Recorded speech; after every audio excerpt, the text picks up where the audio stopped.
Jean Z.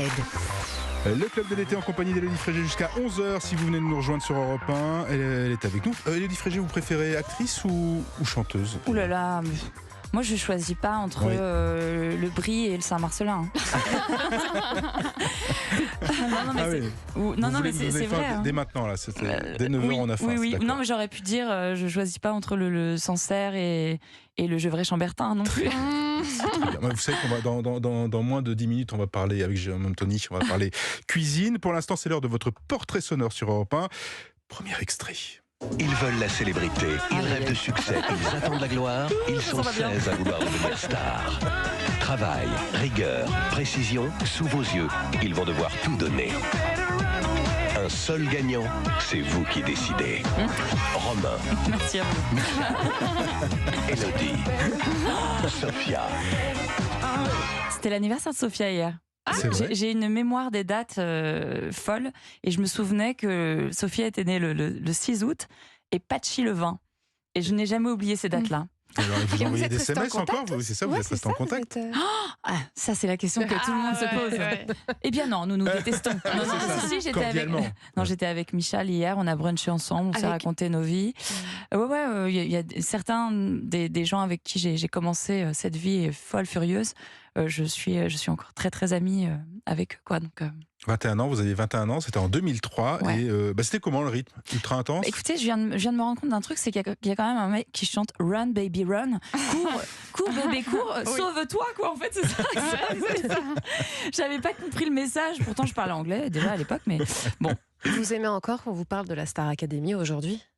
J'ai eu des périodes pendant lesquelles ça me courait un peu sur le haricot, comme on dit chez moi. En Bourgogne, mais après tout, ça fait partie de ma vie. J'ai pas de regrets. Ça m'a aidé à démarrer. Donc, mais j'en parlerai pas pendant toute l'émission. Ça, c'est sûr. Il s'est passé tellement de choses depuis.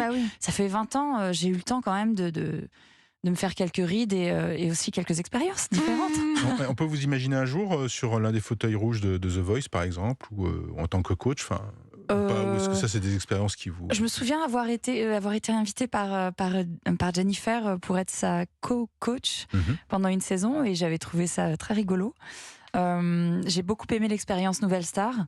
The Voice, c'est encore autre chose et j'ai l'impression quand même que pour se retrouver sur ce fauteuil, il faut avoir vendu énormément de disques et je ne sais pas si je suis dans cette catégorie-là, même si je m'éclaterais à le faire, c'est sûr, parce que j'ai une passion pour les voix, pour les artistes et pour les gens qui ont envie de faire quelque chose de beau avec cet art qui est la chanson. Donc pourquoi pas? Le portrait sonore continue, deuxième extrait. Rendons-nous à l'évidence, tout est cuit d'avance.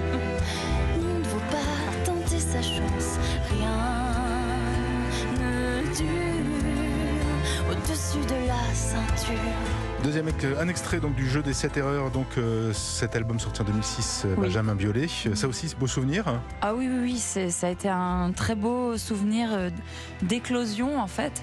Parce que effectivement, j'ai commencé à écrire et composer mes chansons pour cet album, qui était le deuxième, mais qui était finalement à mes yeux le premier, oui, parce que c'était un peu compliqué en sortant de cette émission de ne pas avoir un disque déjà tout prêt et concocté par les DA de ma maison de disques.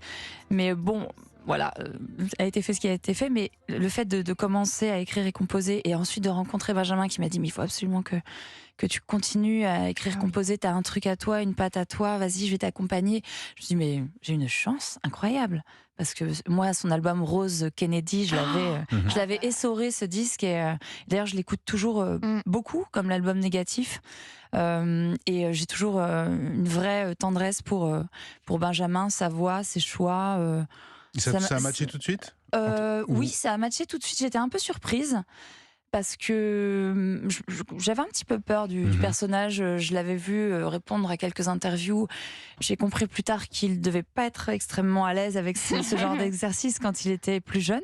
Maintenant, il est rompu à l'épreuve, évidemment. Et quand je l'ai rencontré, c'était lors d'un concert de Florent Marchais à la Maroquinerie, je crois. J'aime beaucoup Florent Marchais aussi. Et en fait, il était là, il était venu chanter avec lui une chanson de Benjamin d'ailleurs qui s'appelle Mon amour m'a baisé. C'est vrai. Et cette chanson est très forte. Et on s'est rencontrés dans les coulisses et puis il m'a dit mais qu'est-ce que tu fais? Moi j'ai regardé un peu l'émission, qu'est-ce que tu fais en ce moment? Je lui dis j'essaie de composer, d'écrire. Il m'a dit j'aimerais bien écouter et puis de fil en aiguille, C'est génial. ça a fini par devenir mon compère. Le portrait sonore d'Elodie Frégé continue. 3e extrait. T'es un amour. Non, je suis ton amour. Je comprendrais que t'aies plus envie de me revoir, mais sache que moi, j'en ai très envie. T'es un beau parleur, toi. L'enfoiré, il lui a offert le même bracelet. C'est quoi le piège?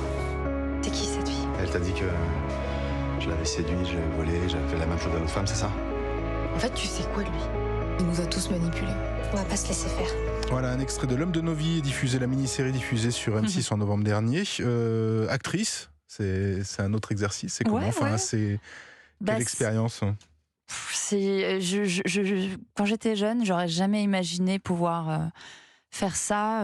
Là encore, dernièrement, j'ai joué un guest dans une série qui s'appelle Cassandre avec Gwendoline Amon. Ce sera sur France 3, je crois, c'est ça, pour Oui, France 3. et ça a été un révélateur encore une fois parce que le rôle était pas évident, quoi. Il y avait vraiment des trucs très difficiles à jouer.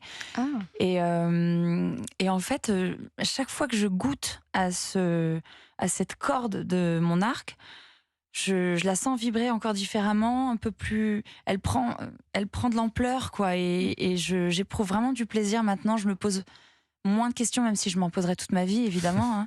Mais même pour la musique, hein, je ne cesserai jamais de douter et de me poser des questions. Mais c'était très agréable de jouer avec Jonathan Zakaï, qui est quelqu'un de très très drôle, mais surtout de brillant. Et son cerveau va très vite. Il joue super bien, donc évidemment, on est porté quoi par quelqu'un comme ça. Et puis mes comparses de jeu femmes étaient aussi exceptionnelles. Donc c'était une très belle expérience, l'homme de nos vies. Merci pour toutes ces confidences. Dans un instant, notre invité média, on va parler cuisine, oui, effectivement, avec Jérôme Anthony.